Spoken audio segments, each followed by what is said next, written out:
Hello, this is Wes Bridle, and this is another Kingdom Calling Economic Update video. All of these videos are short updates to let you know what's been going on recently that are all a follow-on to the Coming Storm video we did almost 2 years ago. And that gives you really the big picture. If you haven't seen that, I encourage you to go watch that. There's a link right next to this video to watch it for free. And let me jump into it. I'm going to start with a couple of videos on Europe. There's been a ton going on there. I'm of the opinion that we're going to see Europe kind of implode next. In the US, we're seeing a lot of really bad economic news, but their situation is really coming to a head. Even as I make this video, I think there's headlines in the news, which I haven't watched today because I've just got to get these videos made.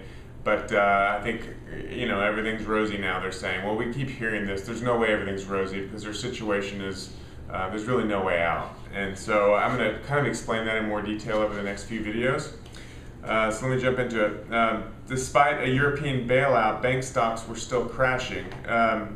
That's a very bearish news. That means that as Europe announced a bailout, some of this news is as much as a month old, but that Europe would announce a bailout in the market, instead of reacting positively as they have today, they were still not really believing them and reacting negatively. That means that's a really bad sign when there's good news and markets are still reacting badly.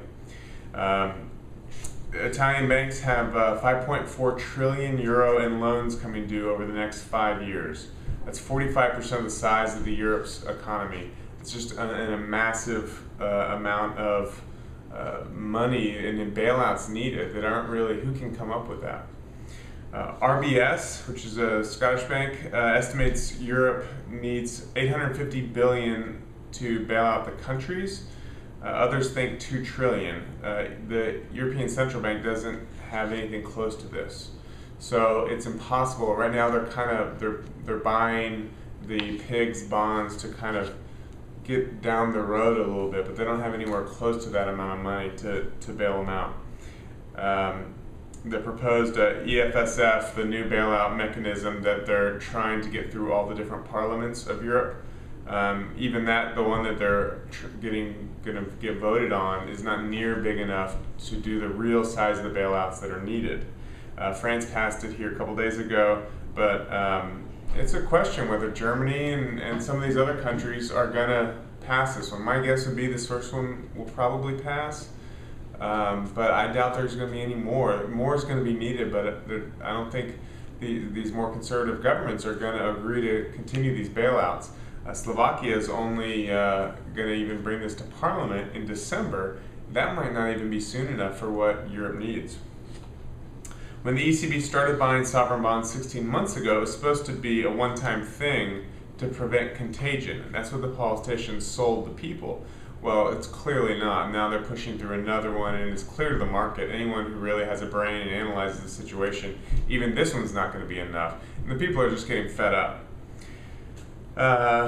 So the question is, are they going to go Zimbabwe style, or the way the United States is going right now, where they just start printing incredible amounts of money to bail everyone out that needs a bailout, or are they going to have discipline? And there's really only two choices there for them to do. Sweden's borrowing costs are now lower than Germany. So even though Germany is considered very conservative, staunch, strong central bank and monetary system, one of the best economies in the world, Sweden now has lower borrowing costs than Germany because the market's looking at Germany and saying, hey, you got to bail out all these other weaker countries. And so they still don't have real high borrowing costs compared to the countries that are in danger, but they're higher than certain countries. So that's an interesting note to the market showing us. France looks worse than the US, and the US got downgraded. Here, a couple days ago, a French bank started getting downgraded. There's plenty of room for that to get uglier. France is the second biggest economy in the Eurozone, and supposedly one of the stronger countries that help, and they are certainly one of the ones that helps bail out, but they're not in good shape. Northern European economies such as Germany, Netherlands, the growth has dried up. So they're supposed to be the engines that kind of propelled Europe forward, but they don't have any growth anymore in their economies. And so how are they going to grow Europe out of this mess? The Bundesbank, which is a German central bank, warns that the euro area is drifting towards a fiscal union without democracy. So this is this is a big problem. It's always politicians get power and they think they can fix things. If they only had a little more power, they can control the rest of everybody's lives with just a little more power. And this is what's happening in Europe. It's really not so different from the situation here. The people in the United States get angry and they put a whole different set of politicians in, but nothing really changes. Things keep marching in the same direction of more centralized power, more taking money from the people and using it for the government's purposes. Well, that's happening in Europe right now.